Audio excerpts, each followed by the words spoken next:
बच्चों नमस्कार। बच्चों हम लोग पढ़ रहे हैं कक्षा 10वीं गणित में महत्वपूर्ण प्रश्नों की श्रृंखला के अंतर्गत देख रहे हैं 4 अंकों वाले महत्वपूर्ण प्रश्नों को। बच्चों इससे पूर्व के भागों तक हमने लगभग 36 प्रश्न पढ़ लिया है। आज के भाग में हम देखेंगे प्रश्न क्रमांक 37 और उससे आगे के महत्वपूर्ण प्रश्नों को। तो चलिए बच्चों शुरू करते हैं प्रश्न क्रमांक 37 प्रश्न है निम्न सारणी की मध्यिका ज्ञात कीजिए। क्या ज्ञात करना है बच्चों हमको? मध्यिका, मीडियन, ध्यान रखेंगे मध्यिका ज्ञात करना है। वर्गांतर दिया है और आवृत्ति दिया है। वर्गांतर है 0 से 10, 10 से 20, 20 से 30, 30 से 40, 40 से 50 और 50 से 60। और वहीं पर आवृत्ति दिया है 4, 6, 10, 7, 3 और 2। तो यहाँ पर हमको मध्यिका कैसे ज्ञात करना है बच्चों? ये महत्वपूर्ण प्रश्नों में से एक है। तो सबसे पहले हम देखेंगे इस सारणी में, मैं आपको इसी में हल करके बता देता हूँ बच्चों। एक और कॉलम जोड़ देता हूँ इसमें। मैं ये प्रश्न दिया रहेगा, कॉलम में एक और जोड़ के इसको हल करता हूँ। आवृत्तियों को यहाँ पर एफ बोलते हैं। फ्रीक्वेंसी, यहाँ पर मध्य पद निकालने की आवश्यकता नहीं पड़ती मध्यिका में। अगर समांतर माध्य ज्ञात करना होता तो हमको इसकी मध्य पद ज्ञात करने की आवश्यकता पड़ती, इसलिए मैं इसी में कॉलम जोड़ देता हूँ। अब यहाँ पर हम जोड़ देते हैं संचयी आवृत्ति, संचयी बारंबारता या CF काउंटिंग फ्रीक्वेंसी। अब यहाँ पर 4 का 4 हो जाएगा, फिर 4 में 6 को जोड़ दिए, 4 और 6 हो जाएगा 10, 10 में फिर 10 को जोड़ दीजिए, 10 और 10 हो जाएगा 20, 20 में 7 को जोड़िए, 20 और 7 27, 27 में 3 को जोड़िए, 3 हो जाएगा 30, 30 और 2 हो जाएगा 32। कितना आ गया? 32। अब यहाँ पर 32 जो आया है, तो 32 से हम क्या निकालेंगे? मध्यिका संख्या। यहाँ n बराबर 32 मान लेते हैं, तब मध्यिका संख्या कैपिटल N या n/2 बराबर हो जाएगा 32 को 2 से भाग कर दीजिए तो ये प्राप्त हो जाएगा हमारा 16। कितना मिल जाएगा बच्चों? 16। अब ध्यान से देखिए कि ये जो संचयी आवृत्ति है उसमें 16 कहाँ पर मिलेगा? 10 में तो नहीं मिलेगा, 27 में भी नहीं मिलेगा, हमको 20 के अंतर्गत मिलेगा। कहाँ मिलेगा बच्चों? 20 के अंतर्गत। अर्थात संचयी बारंबारता क्या हो जाएगी? 20 हो जाएगी। जिसके सामने का वर्ग क्या है? ध्यान से देखिए, जिसके सामने का वर्ग अंतराल है 20 से 30। 20 से 30, तो इस 20 से 30 में, तब इस 20 से 30 में 20 आपका निम्न सीमा हो गया और 30 आपका उच्च सीमा हो गया। तो निम्न सीमा को L बोलते हैं। यहाँ पर L का मान हो गया 20। कितना हो गया? 20। प्रेक्षणों की कुल संख्या कितना दिया है प्रश्न में? जो टोटल हमने ज्ञात किया है 32। ये प्रेक्षणों की कुल संख्या, तो n का मान हो गया 32 जो हमने ज्ञात कर लिया है। एक बार और लिख लेते हैं। अब उसके बाद मध्यिका वर्ग से ठीक पहले वाले वर्ग की संचयी आवृत्ति, जिसको हम स्मॉल f बोलते हैं। मध्यिका वर्ग से ठीक पहले, मध्यिका वर्ग है आपका ये, इससे ठीक पहले संचयी आवृत्ति कितनी थी? 10 थी। तो यहाँ पर हो जाएगा 10, स्मॉल f का मान हो जाएगा 10। फिर आता है संचयी CF। CF मतलब CF का मतलब यहाँ पर देखेंगे मध्यिका वर्ग की बारंबारता। अब मध्यिका वर्ग कितना था? 20 से 30 है, इसकी बारंबारता कितनी है? 10 है। तो CF का मान यहाँ पर हो जाएगा 10। कितना हो जाएगा? 10। अब हमको वर्ग की माप अर्थात h का मान ज्ञात करना। h का मतलब होता है वर्ग की माप, जो इनके बीच का अंतर कहलाता है। 0 से 10, 10 से 20, अर्थात 10 अंतराल है। यहाँ पर h का मान हो जाएगा 10। अब हमको चूंकि मध्यिका ज्ञात करना है, इसलिए मध्यिका का हमको क्या लगाना होगा? फार्मूला। इसलिए मध्यिका बराबर हो जाएगा L प्लस कोष्टक में n/2 - CF। फार्मूला अच्छे से याद कर लीजिएगा आप लोग बच्चों, बटे F कोष्टक बंद गुणित H। अब यहाँ L का मान हमने ज्ञात किया था 20, धन n/2 अर्थात 32/2 ऋण CF का मान हमने याद किया है 10, स्मॉल f का मान हमने याद किया है 10 गुणित h हमने याद किया है 10। ये इस तरह से 20 धन 32 को 2 से भाग करेंगे तो हो जाएगा 16 ऋण 10/10 कोष्टक में गुणा 10। ये इस तरह से हो जाएगा। अब यहाँ पर 16 में 10 घटा दीजिए, तो 16 में 10 घटाने से हमको मिल जाएगा 6/10 गुणित 10। यहाँ पर 10 10 क्या हो गया बच्चों? कट गया। अब बचा क्या यहाँ पर? 20 धन 6, 20 और 6 कितना होता है? 26 होता है। कितना होता है? 26। ये जो 26 हमको प्राप्त हुआ, यही अभिष्ट मध्यिका होगी। क्या होगी? अभिष्ट मध्यिका। कितना होगा? 26 होगा। ये इस प्रश्न का आंसर भी होगा। तो चलिए बच्चों देखते हैं अगला महत्वपूर्ण प्रश्न है। एक उच्चतर माध्यमिक शाला के छोटे बड़े बच्चों का वजन के आंकड़े नीचे दिए गए हैं, इनका बहुलक ज्ञात कीजिए। यहाँ पर वजन दिया किलोग्राम में, 30 से 40, 40 से 50, 50 से 60, 60 से 70, 70 से 80, और वहीं पर बच्चों की संख्या दिया हुआ है प्रश्न में। यहाँ पर नहीं छपा हुआ है बच्चों, यहाँ पर हम देख लेते हैं बच्चों की संख्या। यहाँ पर 11, 29, 6, 3 और 1, यह है बच्चों की संख्या। अब हमको इस तालिका की मदद से हमको बहुलक ज्ञात करना है। क्या ज्ञात करना है बच्चों? बहुलक मोड ज्ञात करना है। तो इस तालिका में ध्यान से देखिए, सर्वाधिक आवृत्ति किसकी है और कितनी है। सर्वाधिक आवृत्ति है 29, जो वर्ग अंतराल 40 से 50 की है। किसकी है? 40 से 50 की। तो यहाँ पर बहुलक वर्ग कितना हो जाएगा बच्चों? 40 से 50। चलिए शुरू करते हैं। सर्वाधिक आवृत्ति सर्वाधिक आवृत्ति यहाँ पर लिखना शुरू कर देते हैं बच्चों। सर्वाधिक आवृत्ति आपको स्क्रीन पर दिखाई दे रहा होगा। सर्वाधिक आवृत्ति 29 है, अतः बहुलक वर्ग हो जाएगा। बहुलक वर्ग 40 से 50 होगा। क्या होगा? 40 से 50 होगा। जब 40 से 50 होगा तब निम्न सीमा कितनी होगी? निम्न सीमा हो जाएगी L बराबर 40। कितना हो जाएगा? 40।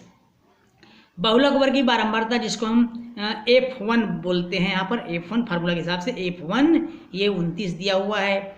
बहुलक वर्ग की बारंबारता 29 है प्रश्न में। उसके बाद निकाल लेते हैं F0, बहुलक वर्ग से ठीक पहले की बारंबारता F0 अर्थात ऊपर 11 जो दिया हुआ है, यहाँ पर 11 हो जाएगा। फिर बहुलक वर्ग के ठीक बाद की बारंबारता जिसको हम बोलते हैं F2 अर्थात 6 दिया हुआ है, यहाँ पर लिख देंगे 6। अब हमको देखना वर्गमाप तथा H बराबर वर्गमाप बीच का अंतराल जो 10-10 दिया हुआ है, यहाँ पर लिख देंगे 10। अब हम लगाएंगे फार्मूला, बहुलक का फार्मूला। अतः बहुलक यहाँ पर लिख लेते हैं, अतः बहुलक बराबर फार्मूला होता है L प्लस, ध्यान से समझेंगे बच्चों, फार्मूला मोस्ट इंपॉर्टेंट याद कर लीजिएगा। F1 माइनस F0 पूरे का बटे हो जाएगा 2F1 minus F0 minus F2 bracket close, बाहर में गुणा H। अब यहाँ पर मान रख देते हैं। L का मान है यहाँ पर 40 धन F1 का मान कितना दिया हुआ है? F1 का मान 29 ऋण 11 पूरे का बटे 2 गुणित 29 ऋण F0 का मान कितना है? 11 और F2 का मान है 6। इस तरह मान रख देंगे, गुणा H का मान है 10 बराबर हो जाएगा 40 धन 29 में 11 घटा दीजिए, 29 में 11 घटाने से हमको मिलेगा 18। 29 दूनी अर्थात 29 दूनी 58 होता है, 58 में 11 6 17 घटा देंगे तो हमको मिल जाएगा 41। कितना मिल जाएगा? 41 गुणा 10। अब यहाँ पर हो जाएगा 40 धन 18 बटे 41 गुणा 10 अर्थात 18 का गुणा 10 से कर दीजिए, 180 हो जाएगा। 180 को हम 10 से भाग कर देते हैं तो अब हमको कितना प्राप्त होगा? 40 धन 4.39 प्राप्त होगा। इसको हम जोड़ देंगे बच्चों तो ये हो जाएगा 44.39 किलोग्राम। 44.39 किलोग्राम अर्थात बहुलक हमारा प्राप्त होगा। छोटे बड़े बच्चों के वजन का बहुलक होगा 44.39, जो इस प्रश्न का आंसर होगा। आइए बच्चों देखते हैं अगला प्रश्न। प्रश्न दिया हुआ है, यदि एक शंकु के आधार का व्यास 14 सेंटीमीटर, ऊंचाई 24 सेंटीमीटर, तो शंकु का संपूर्ण पृष्ठ का क्षेत्रफल तथा आयतन ज्ञात कीजिए। तो चलिए देखते हैं बच्चों। सबसे पहले यहाँ पर दिया हुआ है आधार का व्यास। शंकु के आधार का व्यास कितना दिया हुआ है? आधार का व्यास दिया हुआ है 14 सेंटीमीटर। तब त्रिज्या कितनी हो जाएगी? 14 का आधा अर्थात 7 सेंटीमीटर हो जाएगा। और ऊंचाई दिया हुआ है, ऊंचाई H बराबर हमको प्रश्न में ज्ञात है, कितना ज्ञात है? 24 सेंटीमीटर। अब हमको मालूम करना है शंकु का संपूर्ण पृष्ठ का क्षेत्रफल, और संपूर्ण पृष्ठ का क्षेत्रफल सूत्र क्या होता है? 2πr H plus R, 2πr L plus R। अब वहाँ हमको L की आवश्यकता पड़ेगी, इसलिए हम L पहले निकाल लेते हैं। L बराबर करणी H² प्लस R², इससे हमको L मालूम हो जाएगा ताकि हम फार्मूला में रख सकें। अब यहाँ पर H दिया हुआ है 24 का वर्ग, R दिया हुआ है 7 का वर्ग। 24 का वर्ग होता है 576 और 7 का वर्ग होता है 49। दोनों को जोड़ने से हमको प्राप्त हो जाएगा 625। कितना मिलेगा? 625 और 625 का वर्गमूल होता है 25। कितना होता है? 25 सेंटीमीटर। अब शंकु, इसलिए शंकु का हमको पूछा है संपूर्ण पृष्ठ का क्षेत्रफल। शंकु का संपूर्ण पृष्ठ का क्षेत्रफल, और शंकु का संपूर्ण पृष्ठ क्षेत्रफल होता है πr L प्लस R, ये होता है। अर्थात 22/7 और R का मान कितना है बच्चों? R का मान है 7 धन L दिया हुआ है, कितना निकाले हैं अभी? 25। कितना निकाले हैं? 25। अब यहाँ पर 7 और 7 कट गया, 22 बच गया। कितना बच गया? 22। अब यहाँ पर 25 और 7 कितना होता है? 32 होता है। 32 का गुणा 22 से कर देंगे तो हमको आंसर प्राप्त हो जाएगा 704 वर्ग सेंटीमीटर। ये मिल जाएगा हमको शंकु का संपूर्ण पृष्ठ का क्षेत्रफल। अब प्रश्न पूछा है आयतन ज्ञात कीजिए तथा आयतन। अब यहाँ पर आयतन का सूत्र लगा लेंगे, तथा आयतन, और आयतन बराबर हो जाएगा, आयतन बराबर सूत्र होता है 1/3 πr² H। 1/3 पाई का मान 22/7, R का मान हमको मालूम है 7 गुणित 7 स्क्वायर इसलिए, और H दिया हुआ है 24। 7 काट दीजिए। अब यहाँ पर 3 8 24 भी कट गया, अब हमारे पास बचता है 22 गुणित 7 गुणित 8, ये 3 चीज़ें बच गई। 22 गुणित 7 गुणित 8 और 8 7 56 गुणित 22 कर देंगे तो हमको मिल जाएगा 1232 घन सेंटीमीटर। ये हो जाएगा इस प्रश्न का आंसर, शंकु का आयतन। चलिए बच्चों देखते हैं अगला प्रश्न है। प्रश्न है, उस सरल रेखा का समीकरण ज्ञात कीजिए जिसकी प्रवणता 10/3 तथा रेखा बिंदु 0,5 से होकर जाती है। तो यहाँ पर हमको सबसे पहले रेखा का समीकरण मालूम करना है जो प्रश्न में दिया हुआ है। रेखा का समीकरण सॉरी ज्ञात करना है, दिया हुआ नहीं है बच्चों। तो रेखा का समीकरण का सूत्र क्या होता है? रेखा का समीकरण का सूत्र होता है रेखा का समीकरण बराबर y बराबर mx प्लस c, ये उसका फार्मूला होता है, इसको याद रखिएगा। अब यहाँ पर प्रश्न में हमको m दिया हुआ है 10/3, कितना दिया हुआ है 10/3, इसलिए रेखा के समीकरण से इसलिए y बराबर हो जाएगा m की जगह हम रख देंगे 10/3x धन c, अर्थात 3 का गुणा y से 3 का गुणा c से कर देंगे, 3y बराबर 10x धन 3c हो जाएगा। अब चूंकि बिंदु 0,5 से होकर चूंकि यह रेखा बिंदु 0,5 0 और 5 इससे होकर जाती है बच्चों, 0,5 से होकर जाती है। और जब 0,5 से होकर जाती है तब हमको मान रख देना पड़ेगा। कैसे मान रखेंगे ध्यान से देखिए, 3 गुणित 5, क्योंकि 0 x का मान है और 5 y का मान है, तो 3 गुणित 5 बराबर 10 गुणित 0 धन 3c, इस तरह से हम रख देंगे। अब यहाँ पर 5 तिया 15 हो गया, बराबर 10 0 हो गया, बच गया यहाँ पर 3c, x का मान हम 0 रखेंगे तो 3c और c बराबर हो जाएगा 15/3 अर्थात 3 पंचे 15, तो c का मान कितना आ गया बच्चों यहाँ पर 5 आ गया। कितना आ गया? 5 आ गया। अब लिखेंगे अतः सरल रेखा का समीकरण जो हमको ज्ञात करना है। अतः सरल रेखा का समीकरण, सरल रेखा का सॉरी यहाँ पर रेखा लिख देंगे बच्चों, सरल रेखा का समीकरण जो सूत्र होता है 3y बराबर mx प्लस c, जैसा कि हमने बताया था। तो 3y बराबर मान रख देंगे, 3y बराबर 10x धन 3 गुणित 5।